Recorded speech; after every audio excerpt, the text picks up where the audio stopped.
서로 같이 인사 나누십시다. 하나님의 은혜와 응답하는 예배 되시기 바랍니다. 인사합시다.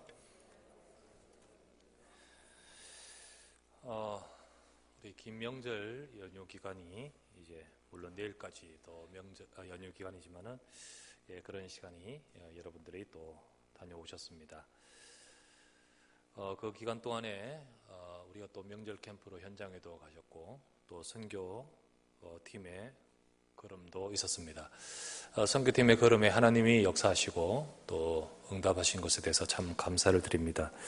잠시 이야기를 들어보니까 지난해 갔던 우리 그 현장에 또 그 지교회 말고 지교회라는 곳에 지난해 가면서 또 귀하게 또 세워졌던 귀한 사역자인 러미 사역자라는 분을 통해서 이번에 많은 분들이 또 열려졌는 것 같습니다.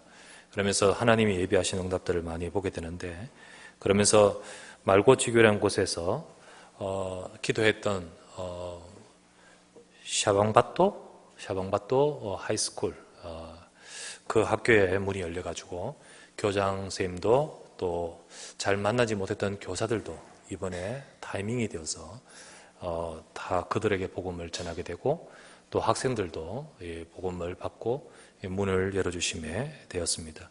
또 기도하던 원주민들이 있거든요. 거기는 원주민들이 있는데 그들은 이 영어를 쓰지 않고 따갈로그 이런 언어를 쓰는 분들일 겁니다. 아마 그 원주민들 쪽으로 문이 열려가지고 거기에 원주민들이 예수님 믿는데 교회도 있고 성도도 있는데 목회자가 없는 거예요. 그리고 그곳으로 연결되어서 이제 또 거기 선교사님이 들어가 사역을 하도록 이렇게 길이 열려고, 또 그동안 기도했던 여러 개인들 그리고 미션홈에 있는 우리 렘넌트들, 많은 또 기도했던 많은 사람들이 복음 받고 또 이런 하나님의 역사를 그 짧은 기간의 걸음 속에 역사하셨던 것 같습니다. 그처럼 하나님이 또 중요한 걸음에 응답하심에 대해서 감사를 드립니다. 뉴스를 보니까 긴 연휴 기간인데요. 보통 우리나라가 이혼율이 높죠. 높은데 근데 명절 끝나면 이혼율이 급증한답니다. 이혼 신청이 많아진대요. 그래서 보통은 평소보다 이혼 신청이 2배로 많답니다. 그만큼 스트레스가 많다는 거죠, 명절에. 또 아마 이번에는 더 많지 않겠나 이런 생각이 들 정도로 사실은 명절이고 연휴지만은 쉬는 시간이 아니라 참 여러 가지 힘든 시간이기도 합니다. 근데 여러분과 저는 지난주 말씀했다시피 오늘의 축복을 누리시길 바랍니다. 편안하다고 해서 편안한 게 아니에요. 솔로몬이 편안한데 오히려 후회할 인생이 되지 않습니까? 우리가 쉰다고 쉬는 것이 아니라 영적인 축복을 놓치지 말아야겠죠. 긴 명절 기간을 이제 마무리 지으면서 몸도 회복되야겠지만은 다시 한번 하나님의 언약을 잡고 새롭게 시작하는 여러분과 제가 되기를 주 이름으로 부탁합니다. 오늘 본문의 말씀을 갖고 열왕기상 19장 1절부터 16절 말씀을 갖고 아합 시대의 선지자 엘리야라는 제목으로 말씀을 나눕니다. 명절 기간에 우리가 또 많은 사람들이 외국도 가고 뭐 또 휴가도 가고 다 하지만은 우리가 뉴스에 들어보면 알겠지만은 이 방역 당국에서 부산에서 뭐 굉장히 난리통도 아니었습니다. 개미 때문이었죠. 개미 때문에 살인 개미라 해서 붉은 불개미 독성분이 있다고 해서 그 개미들이 발견되어서 그 개미 찾느라고, 그리고 특별히 그 개미 중에 번식의 모체가 되는 여왕 불개미, 여왕개미 찾으려고 막 집중하고 있죠. 아마 죽었지 않겠나 뭐 이런 말도 있지만 그래도 모르니까 그 여왕개미 찾는다고 지금 난리도 아니고 막 혈안이 되어 있습니다. 놓치면 안 되겠고 또 번식하면 안 되겠기에 그렇겠죠. 이스라엘 역사에 많은 왕들이 있습니다만 여왕이 아닌 왕비지만은 여왕의 윗세로서 나라를 어지럽힌 사람이 있습니다. 오늘 나오는 본문에 나오는 사람인데 누구냐? 이세벨. 이 이세벨이 아합 왕의 왕비입니다. 부인이죠. 근데 이 이세벨이 아합 왕을 넘어서서 거의 여왕처럼 그러면서 이스라엘 나라를 큰 흑암으로 가게 만든 시기였습니다. 그래서 오늘 제목이 아합 시대의 선지자 엘리야인데 아합이 누구냐? 왕 이름이고 아합 시대는요, 소위 말하면 흑암 시대입니다. 완전 흑암 시대. 그때 그 흑암의 뒷배경에는 아합도 문제지만은 더 큰 문제는 이세벨이라는 여자가 있었습니다. 자, 이스라엘 나라는 큰 흑암 시기였습니다. 그때 하나님은 역사하고 계셨습니다. 하나님은 엘리야라는 선지자를 통하여 큰 능력을 그리고 큰 역사를 또 중요한 하나님의 일하심을 보게 됩니다. 오늘 저와 여러분들도 엘리야에게 역사했던 그 하나님의 역사와 응답을 우리 보면서 우리의 삶에도 이 축복과 이 응답을 똑같이 누릴 수 있습니다. 자, 첫 번째 나눌 말씀은 자, 북쪽 이스라엘과 남쪽 유다를 흑암으로 몰고 간 아합 가문에 대해서 생각하려고 합니다. 자, 지난주 말씀드렸다시피 솔로몬 왕 이후에 나라가 분단됩니다. 북쪽을 일컬어서 북이스라엘, 남쪽은 남유다라고 합니다. 근데 북쪽에도 왕이 계속 있고 남쪽에도 왕이 계속 있는데 남쪽은 하나님이 다윗을 생각하사 말씀하신 대로 절대로 그 다윗의 자손들이 계속해서 왕이 됩니다. 그래서 하나님이 그렇게 역사하셨지만 북쪽은 그 신하 가운데 한 사람이 왕이 됐다 했지 않습니까? 여로보암이라는 왕이 북쪽의 왕이 됩니다. 그런데 이 북쪽에 첫 왕인 여로보암부터 시작해서 우상숭배를 하게 됩니다. 엄청 우상숭배를 하게 돼요. 일단은 북쪽에 딱 나라가 세워지고 나서는 예루살렘은 남쪽에 있거든요. 백성들이 남쪽으로 가다 보면 이러다가 우리나라 못 지키겠다 싶어서 차단해버립니다. 길을 차단하고. 그리고는 북쪽에 거기 갈 필요 없다. 여호와가 여기 계신다 하면서 여호와를 이분이 여호와다 하면서 송아지를 만듭니다. 송아지, 금송아지를 만들어서 송아지 하나님을 섬기게 됩니다. 송아지 하나님. 그러면서 그 신을 만들고 나서 그 다음부터는요. 그 다음 왕 되는 사람들은 전부 이 신을 섬기게 되었습니다. 북쪽은. 그래서 북쪽에 이스라엘의 역사를 보면 그 왕들이 여로보암의 길을 쫓아 이런 말이 계속 나옵니다. 남쪽의 왕들은 다윗을 생각하사라는 말을 가지고 하나님의 은혜를 베푸시지만은 북쪽에는요 왕들이 여로보암의 길을 쫓아 우상숭배했다 이런 말들이 계속 나옵니다. 그러니까 북쪽에는 재앙이 참 계속되었습니다. 더더구나 한 왕이 계속 가지 못하고 또 왕이 바뀌고 왕이 바뀝니다. 편안하게 바뀌었을까요? 쿠데타가 일어나겠죠. 계속 쿠데타가 일어나고 그리고 막 휩싸이고 내란에 휩싸이고 그러면서 북쪽은 계속 재앙이 계속되었습니다. 자, 이 우상숭배라는 것은 여러분 재앙의 통로입니다. 우상숭배를 통하여 사단은 역사하고 그러면서 그 속에는 재앙이 임하는 것입니다. 여로보암은 솔로몬 왕으로 인해서 또 그 신하 가운데 여로보암을 세우셨지만 하나님이 아히야라는 선지자를 여로보암에게 보내요. 네가 앞으로 왕이 될 것이다. 아직 신하였을 때입니다. 네가 앞으로 왕이 될 것이다. 내가 솔로몬에게 있는 10지파를 빼앗아 네게 줄 것이다. 진짜로 주신다고 하신 대로 이루어집니다. 그런데 하나님은 말씀하시기를 네가 하나님 앞에 서라. 네가 하나님 앞에 서면 하나님이 너와 너의 집을 축복할 것이다. 얼마나 축복입니까? 그죠? 근데 여로보암은 왕이 되자마자 아까 말했다시피 딱 육신적으로 머리가 돌아갑니다. 하나님 앞에 서야 되는데 사람들이 예루살렘으로 가면 어떻게 되지? 길 차단하고 그러면 여기에 뭐 대신 만들어야 되지? 우상 송아지를 만드는 거예요. 이게 여로보암이 했던 것입니다.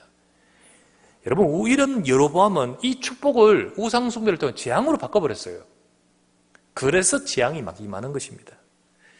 여러분 우상 숭배 속에는요 재앙이 임한다 사실을 우리가 알죠. 우리나라에도 대통령이 참 하나님 앞에 선다면 참 복이 되고 이 나라도 축복이 될 것인데 우리나라 대통령 중에 우리 박정희 대통령께서는 그분 통해서 청와대 불상이 들어왔다 하지 않습니까? 그죠?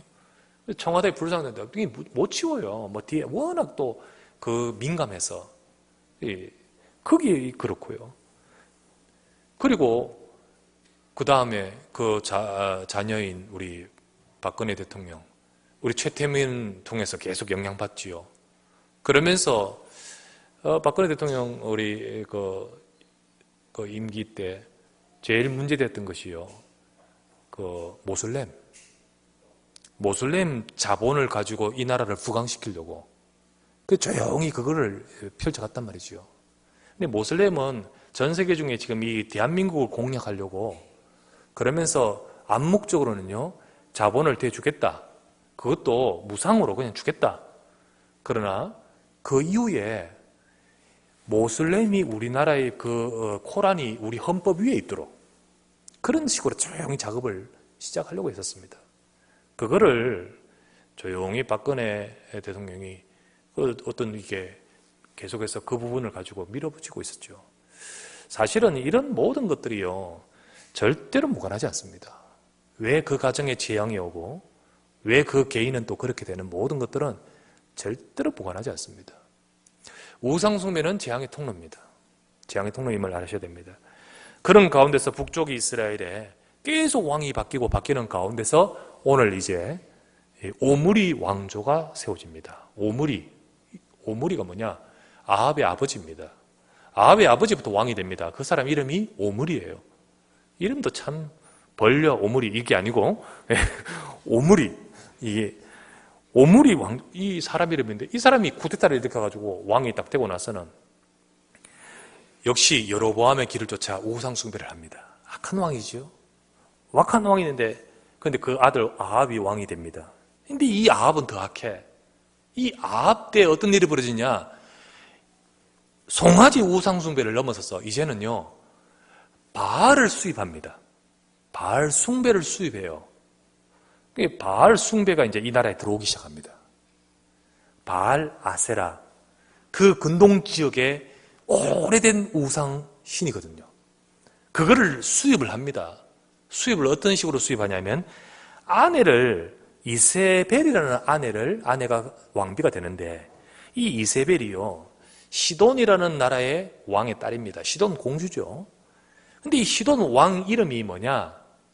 왕 이름이 에빠할 딸이에요. 근데 에빠할 뜻이 뭔지 아십니까? 우리가 임마누엘, 뭐죠? 하나님이 함께 하신다는 뜻이잖아요. 에빠할은요, 바알이 함께 하는 뜻입니다. 우리 이름을 임마누엘을 한다면요, 얼마나 하나님 앞에 있는 중심입니까? 근데 이름이 에빠할은 바알과 함께하는 그런 식의 그 가문이었습니다. 그러니까 이 이세벨은 바알 숭배에 너무 다 집중했던 사람이 여자였어요. 그가 시집 와서 이곳으로 오면서 바로 데려온 바알 아세라 선지자 850명이 같이 들어옵니다. 들어와서는 이스라엘 전역에 바알 숭배를 합니다. 그러면서 이걸 반대하고 있는 하나님의 선지자들을 다 죽여나갑니다. 이게 이세벨을 통해서 일어났던 일이에요. 그들뿐만 아니라 그 자녀들, 이제 3대째입니다. 오므리 왕조의 3대째. 3대째는 더 악해요. 더 악해가, 그러니까, 그건 이야기하면 더 복잡해지고요. 그러니까 이때 하나님은 재앙을 여기에 부으십니다. 그래서 열왕기상 17장에 보면 갑자기 이제 엘리야라는 선지자를 하나님이 세우시면서 17장 1절에 길르앗에 우관한 자 중에 디셉 사람 엘리야가 아합에게 말하되 내가 섬기는 이스라엘의 하나님 여호와께서 살아계심을 두고 맹세하노니 내 말이 없으면 수년 동안 비도 이슬도 있지 아니하리라. 물기란 것은 없도록 만들어버린 거예요. 진짜 물기도 없도록. 그걸 몇 년 동안 어떻게 되겠습니까? 어떻게 되겠어요? 완전히 나라가요 초토화가 되는 거예요. 초토화가 돼요. 기근이 임하는 재앙이 임했습니다. 그때 북쪽 이스라엘은 재앙 속에 휩싸였던 시대였습니다. 자, 옛날 이야기인 거죠. 오늘 시대도 지도자가 누구냐, 리더가 누구냐에 따라서 영향을 갑니다. 지도자와 리더들에 의해 세상이 흑암 속으로 가도록 사단은 역사합니다. 우리가 북한은 전형적인 예입니다. 그죠? 북한은. 김정은이 같은 이런 독재자와 이런 자들을 통하여서 그 나라가 사실 재앙인 거예요. 누가 지도자가 서 있느냐에 따라서 그 나라가 그 백성들에게 그 나라에 임하는 것은 다르죠. 김정은 때문에 북한 참 안 됐다. 참 재앙이다 하는 것은 누구나 다 인정을 할 겁니다. 눈에 보이니까요. 그러나 여러분 자유국가는 더 심각합니다. 눈에 안 보이는 통치, 눈에 안 보이는 세력이 더 무서운 것입니다. 보이지 않는 것에 의해서 어둠에 휩싸이는 것이 오히려 자유국가에서 거의 더 위험한 거죠. 자유국가의 이 세상 전체에 지금 김정은처럼 독재로 하지 않는다 할지라도 무엇을 가지고 3단체에 의해서, 특별히 뉴에이지 이런 것에 의해서 조용히 경제와 기술과 문화와 그리고 나중에는 언론까지 다 장악해 나가면서 그러면서 영향을 끼칩니다. 아니 그게 뭐가 문제입니까? 어디든 무엇 분야든 선두가 있고 다 1등이 있을 것인데 그들이 1등 한다고 해서 그게 문제란 말입니까? 문제는 뭐로 문제를 말하냐면요, 그 속에 영향을 주고 있는 메시지가 문제인 거예요. 메시지가. 그 속에 영향을 주는 이게요, 종교는 아니지만 종교와 같은 교리입니다. 뉴에이지가 종교는 아닌 사상이에요. 그런데 종교입니다. 그와 같은 조용히 펼치는 교리와 같은 메시지가 그 문화와 그 모든 영향 속에 흘러나오는 거예요. 우리 랩런트들이 그냥 문화를, 이 영화를 또는 음악을 접하지만요, 그 속에 조용히 담고 있는 뉴에이지와 프리메이슨과 이들의 단체에서 흘러오는 메시지가 무섭습니다. 이게 눈에 안 보이기 때문에 더욱더 경계심의 벽은 무너지고 그러면서 그냥 받아들이게 되는 거죠. 거기서 주는 메시지가 오늘 시대는요, 조용히 바알을 섬기게 하는데 바알을 섬기게 한 우상 숭배가 은밀하고 고차원적인 형태로 섬기게 만드는 것입니다. 이 바알은 아니지만은 그 바알보다 더 무서운 우상 숭배가 우리에게 오는 거예요. 그게 바로 뭡니까? 나입니다. 나예요. 나를 섬기게 되는 거예요. 그리고 나이기 때문에 육신과 세상으로 흘러가는 거예요. 그것을 섬기게끔 만드는 것이, 그것 중심으로 하게 하게끔 만드는 것이, 말세가 들을수록 그것 중심으로 하나님을 더욱 떠나게 만드는 것이 사단의 역사입니다. 그 뉴에이지와 그 모든 흐름 메시지 속에는요, 내가 중심입니다. 절대 권위를 인정하지 않습니다. 포스트 모더니즘 시대에 절대 권위가 인정되지 않습니다. 절대 신은 인정되지 않는 거예요. 네가 우주의 중심이고 네가 신이 되는 것이에요. 네가 진리의 중심이기 때문에, 그러니까 그동안 전통적으로 내려오는 기독교의 견인은 완전히 배치되면서 무너질 수밖에 없는 거죠. 그런데 나는 이걸 받아들일 것이다, 그런 생각도 안 하는데 조용히 문화를 통하여 우리 후대들은 그것이 밑바닥에 깔려버립니다. 그래서 나중심이 돼버리고 하나님 싫어요. 그냥 싫어요. 그냥 반감이 돼요. 그러면서 살아가면서 내 자신을 즐기는 삶, 나를 위한 삶이 되는데 그게 전부 삶 속에 나 중심의 삶이 돼버립니다. 옛날에는 바알을 섬기면서 엎드리겠다면 지금은요, 그런 식으로 우리 자신들을 우상에 빠뜨리게 만드는 것이 오늘 시대라는 사실을 아셔야 됩니다. 옛날에는 아합이라는 이세벨이라는 어마어마한 자, 또 저 한쪽에는 김정은 같은 독재자에 의해서 흑암으로 빠뜨린다면 자유국가인 이 세상에는 오히려 눈에 보이지 않는 이 지도력에 의해서 우리는 빠져들게 되는 것입니다. 그래서 어두운 시대가 우리가 볼 수 있어야 됩니다. 두 번째, 그러면 어두운 이 시대에 하나님은 역사하시고 계시죠. 두 번째, 어두운 시대의 선지자 엘리야를 통하여 임하셨던 하나님의 능력을 보셔야 됩니다. 아까도 말씀드렸다시피요, 세상은 점점 어두워집니다. 나 중심이 되어요. 그리고는 그렇게 우상 숭배하는 이 세상이 됩니다. 성경 요한일서 2장 15에서 18절에 이런 말씀이 있습니다. 요한일서 2장 15절 18절, 이 세상이나 세상에 있는 것들을 사랑하지 말라. 누구든지 세상을 사랑하면 아버지의 사랑이 그 안에 있지 아니하니, 이는 세상에 있는 모든 것이 육신의 정욕과 안목의 정욕과 이생의 자랑이니 다 아버지께로부터 온 것이 아니요 세상으로부터 온 것이니라. 이 세상도 그 정욕도 지나가되 오직 하나님의 뜻을 행하는 자는 영원히 가느니라. 아이들아, 지금은 마지막 때라.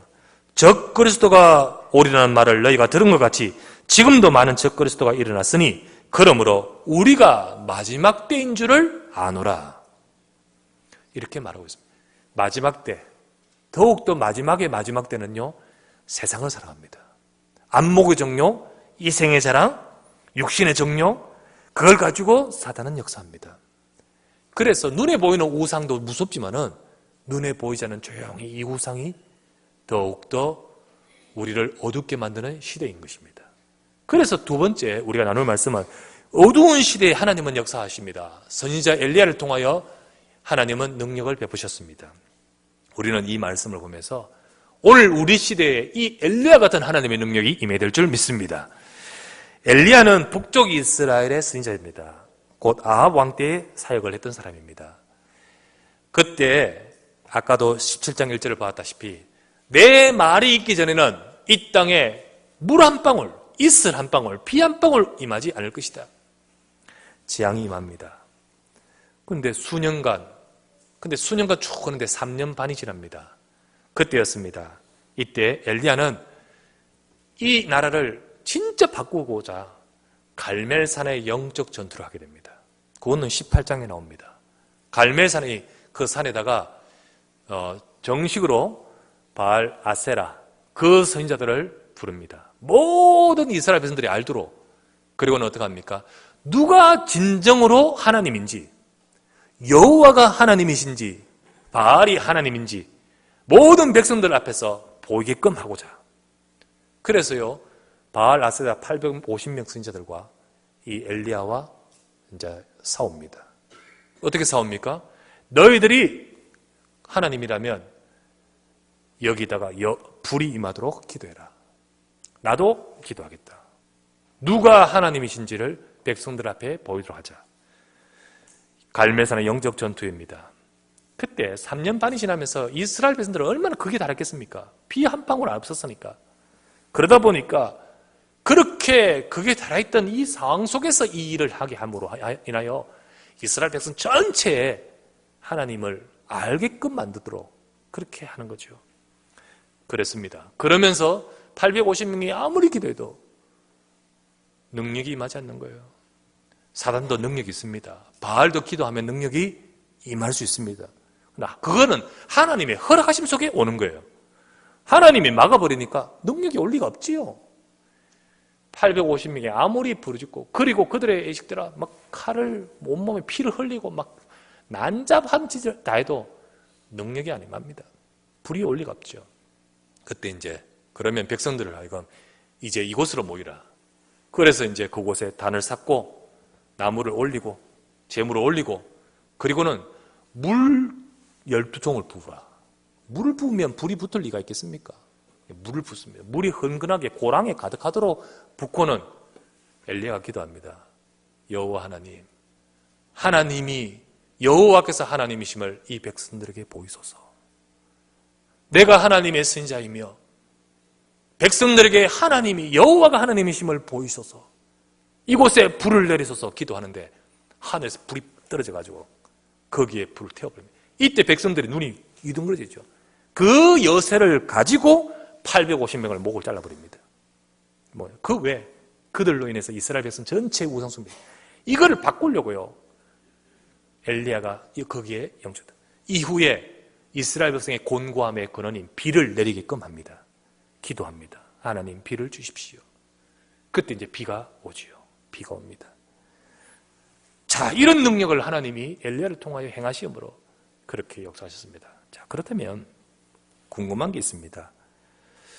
왜 하나님은 요즘 불을 내리시지 않을까요?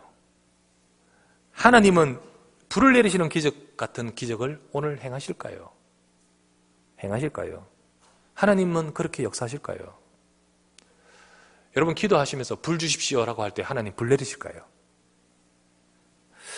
요즘은 불을 내리시는 기적 같은 그런 기적으로 하나님은 역사하실까요? 궁금합니다. 그런데요, 만약에 하나님이 그렇게 역사하시면 어떤 일이 벌어질까요? 만약에 제가 기도했을 때, 제가 엘리야 같은 능력이 있어가지고, 그래가 제가 기도할 때 여기 불 떨어졌다 하십시다. 어떤 일이 벌어질까요? 일단 소방안전관리법에 의해서 이제 문제가 생기기 시작합니다. 복잡한 일이 생기기 시작해요. 지금 시대는. 그리고 방화, 뭐 여러 가지 복잡한 일이 생겨버려요. 하나님 그렇게도 역사할 수 있지만요. 그러나 대체로 하나님은 시대에 맞게 거기 역사하십니다. 시대에 맞게. 그때 하늘에서 내린 불은요, 백성들이 그것으로 하여금 하나님이 누구신지를 알게 하고 인정하여 돌이키게끔 했지만은, 지금은요, 하늘 옆에 두 쪽 놔둬요. 나와 관계없으면 별로 사람들의 관심이, 해외 토픽으로는 잠시 나올 수 있겠지만요, 그렇게 되지 않습니다. 고로 하나님은 다르게 역사하셔요, 다르게. 시대마다. 분명히 엘리야에게 역사하시던 하나님은 지금도 역사하십니다. 그런데 엘리야에게 역사하셨던 그 하나님은 지금도 역사하시는데 우리에게 어떻게 역사하십니까? 하나님은 말씀합니다. 엘리야에게 역사하시듯이 지금도 우리에게 역사하신다고요. 야고보서 5장 16절부터 18절 말씀. 우리 이 말씀은 같이 한번 읽어보십시다. 합독합니다. 앞에 합독합니다. 그러므로 너희 죄를 서로 고백하여 병이 낫기를 위하여 서로 기도하라. 의인의 간구는 역사하는 힘이 큼이니라. 엘리야는 우리와 성정이 같은 사람이로되 그가 비가 오지 않기를 간절히 기도한저 3년 6개월 동안 비가 오지 아니하고 다시 기도하니 하늘이 비를 주고 땅이 열매를 맺었느니라. 우리도 기도하면 엘리야처럼 응답받을 수 있다. 그렇게 말씀하는 거 아니겠습니까? 엘리야가 그 능력을 베풀고 또 비 오도록 안 오도록 기도했던 그 기도대로 하나님의 백성의 의인의 간구는 역사하는 힘이 크다. 분명히 예수 그리스도의 이름으로 기도할 때 하나님은 역사하십니다. 그런데 하나님의 능력은 지금 장작더미 위에 임하지 않고 하나님의 능력은 우리 인생과 삶과 산업과 현장에 임하기를 원하시는 거예요. 지금 불 떨어진다고 그게 무슨 소용이 있겠습니까? 하나님은요, 지금 하나님의 백성들 위에 임하는 능력이 임하기를 원하시는 거예요. 저 갈멜산 위에 임했던 그 불의 능력이 아니라 지금은 오순절 마가다락방의 성령의 불과 같은 불의 능력이 각 개인 위에 임하여 있더니 오늘 우리 속에 그 능력으로 임하기를 원하시는 거예요. 세상이 어두운 때입니다. 아합 때에 하나님은 더 크게 역사하셨어요. 지금도 어두운 때입니다. 기도하는 자에게 하나님은 엘리야에게 보셨던 능력처럼 하나님은 성령의 능력으로 우리 인생 속에 임하기를 원하시는 거예요. 그래서 여러분과 저도 이 능력과 이 축복을 누리는 우리의 삶이 되어야 됩니다. 엘리야의 하나님 여호와께서 하나님이심을 이 백성들에게 보이소서라고 했듯이 예수가 그리스도심을 나를 통하여 보여주시옵소서. 그것을 두고 기도하는 자에게 그 불의 능력과 같은 능력이 장작더미 위에 임했듯이 오늘 우리 인생과 업과 내 가정과 내 삶에 임하기를 원하시는 거예요. 여러분과 저의 삶에도 어두울 때, 가장 흑암이 짙을 때 하나님은 바로 그 능력을 베풀기를 원하시는 겁니다. 오늘도 여러분과 제가 이 약속을 붙들고 이 능력과 이 축복을 누리는 우리가 되기를 바랍니다. 하나님이 크게 역사하시는데, 그런데 그 역사의 핵심과 포인트를 잘 알고 있어야 됩니다. 자, 우리 세 번째 나눌 말씀은 엘리야의 본론의 사역은 이제 그 이후입니다. 엘리야의 본론의 사역. 자, 엘리야는요, 이런 불이 임하는 능력을 체험하고 또 그것을 통하여 진짜 백성들 앞에서 하나님을 보이며 그리고 850명을 다 정말 척결하고 나서 바뀌는 듯 싶었지만은 이처럼 엘리야는 흑암의 이스라엘 나라를 살리려고 열정과 열심을 다해 사역했습니다. 그런데 오늘 읽었던 본문은 반대의 상황이 나와요. 열왕기상 19장 1절부터 4절을 봤지 않습니까? 엘리야가 모든 행한 이 일을 아합이 이세벨에게 보고합니다. 이세벨이 더 위에요, 사실은. 아합이 이세벨에 보고합니다. 이세벨이요, 사신을 보내가지고 엘리야에게 저 850명 같이 네 목도 그렇게 되지 않는다면 신들이 벌 위에 벌을 내게 내리실 것이다 라고 하면서 이제 이세벨이 완전히 독을 품었습니다. 독을 품었어요. 사실은요, 내심 기도했습니다. 뭘 기도했냐? 백성들이 이렇게 바뀌면서 특별히 아합을 바꾸려고요. 아합을. 비를 내릴 때 엘리야가 분명히 말했습니다. 아합 왕한테 비가 올 것입니다. 그러면서 아합에게 이 재앙을 해결하고 그리고 하나님이 누구심을 아합에게 알려주었습니다. 근데 그 아합은 이세벨에게 가서 보고하고 이세벨은 그런 상황으로 지금 치닫으니까 엘리야가 참 마음이 낙담이 되었습니다. 그래서 엘리야가 그 즉시로 어떡합니까? 도망을 갑니다. 도망을 가는데 목숨을 구하려고 도망가는 듯 싶지만은 사실 그렇지 않아요. 왜냐하면 엘리야가 가서 나중에 하나님 앞에 가서 뭐라 합니까? 그냥 날 죽여주십시오. 정말 죽고 싶습니다. 내 인생을 여기서 그냥 나는 더 이상 할 수 있는 능력이 없습니다. 이런 마음이잖아요.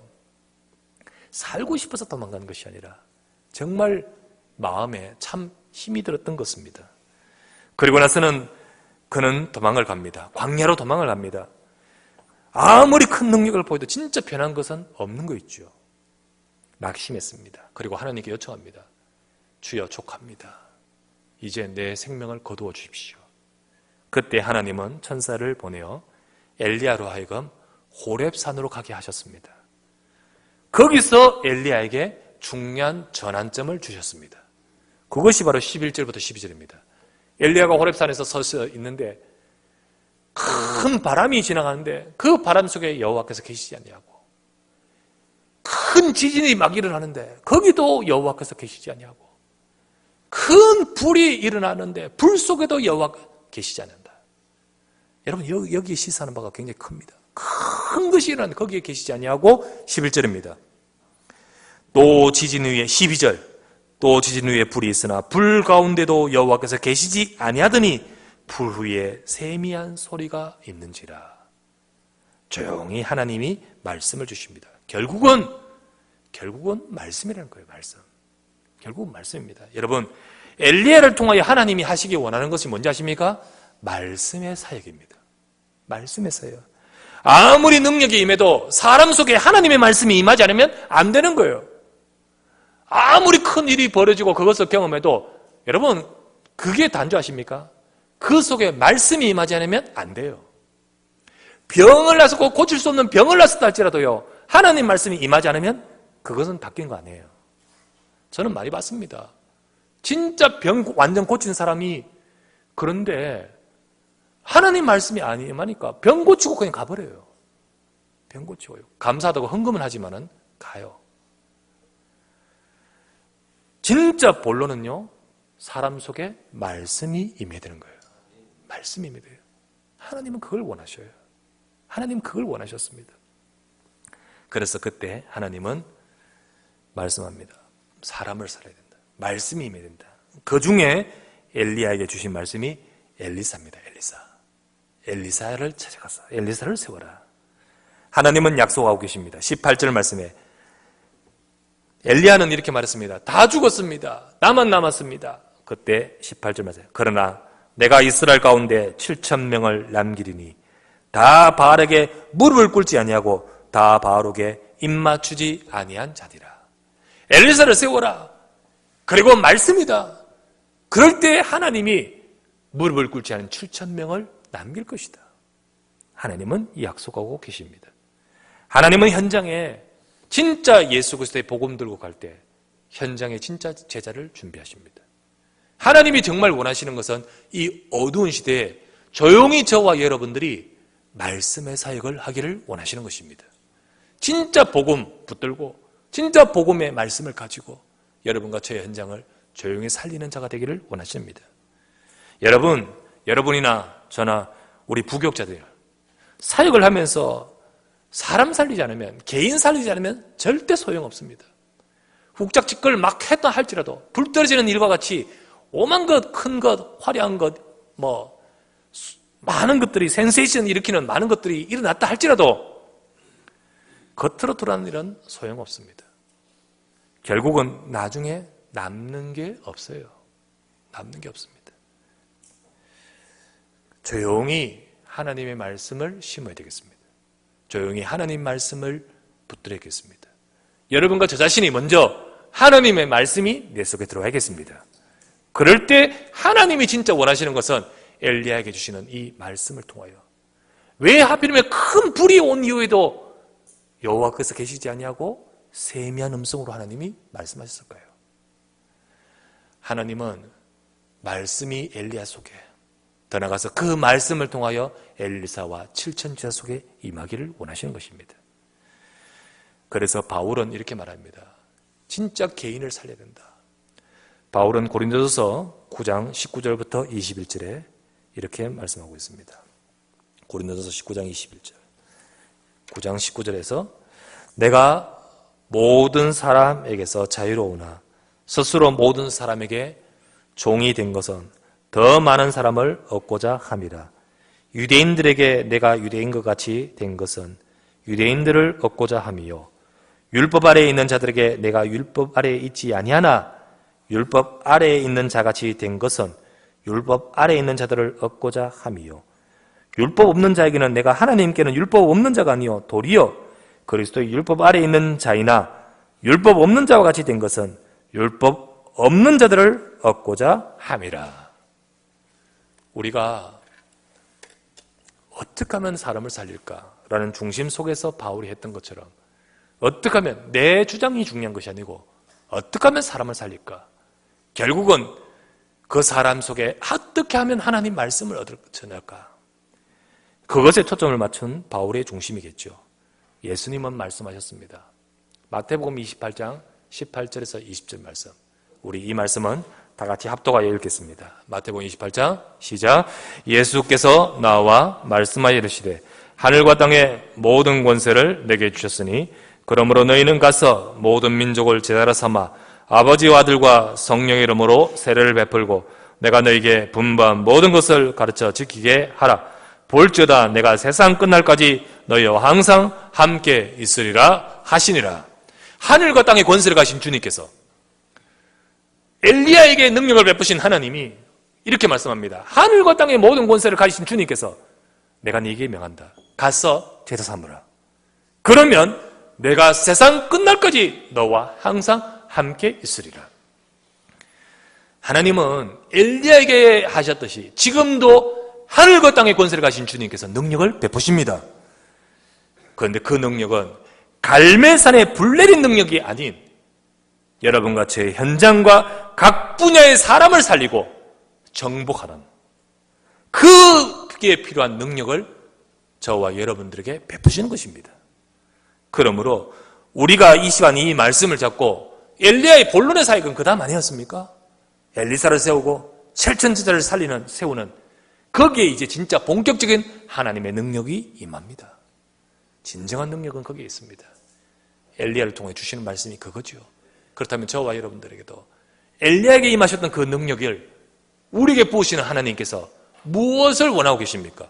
또 무엇 위에 하나님은 그 능력을 베푸십니까? 하늘과 땅의 권세를 가신 주 예수께서 내가 너에게 분부한다. 가서 제자 삼으라. 우리를 통하여 하나님 말씀이 그들에게 임하여 그들이 그 말씀을 듣고 그리스도를 알고 그 말씀을 듣고 복음 안에 세워지는 그것을 두고 주님은 장작덤 위에 능력을 베푸신 하나님이 아니라 지금 저와 여러분 인생 위에 하나님의 능력을 부으신다고 하시는 겁니다. 그래서 내가 세상 끝날까지 너와 항상 함께 있으리라. 함께 한다 했습니다. 우리는 그 능력과 그 축복을 누리는 저와 여러분 되셔야 되겠습니다. 우리가 현장을 복음으로 정복하고 사람 살리는 일에 우리가 거기에 맞출 때 하나님의 능력은 여러분의 업에, 여러분의 삶에, 우리의 가정에, 우리 후대 위에 임하게 될 줄 믿습니다. 그래서 여호와가 하나님이심을 보게 하셨듯 여러분과 저희 업과 삶과 일과 가정과 후대를 통하여 예수가 그리스도임을 증거하는 우리 인생이 되시기를 우리 주 예수 그리스도 이름으로 축원합니다. 전능하신 아버지께 감사를 드립니다. 오늘도 주의 사랑하는 백성들이 함께 예배하며 주의 말씀 앞에 서게 하심을 감사합니다. 어두운 시대에 엘리야에게 능력을 베푸시며 진짜 그때 필요한 사역이 무엇임을 깨닫게 하셨듯이 오늘 우리 시대에 아합 같은 독재자도 위험하지만은 무엇보다 더욱더 위험한 것은 보이지 않게 조용히 우리의 후대들을 흑암 속으로 보이지 않는 우상으로 끌어가게 만드는 이 시대가 더 위험한 줄 믿습니다. 이때 진짜 필요한 것이 우리 후대들에게 그리스도의 복음을 심어야 될 것이고 오늘 우리를 통하여 제자, 사람을 살리는 일에 우리가 쓰임받아야 될 줄 믿습니다. 하나님의 능력은 엘리야에게 임하셨듯이 오늘 우리에게도 임하셔서 이 능력을 부으신다 하여사오니 주여 원하오니 오늘 우리 언약교회와 우리 성도들과 우리 사역자들과 우리 교사들과 우리의 모든 이들을 위해 하나님의 능력을 부어 주시옵소서.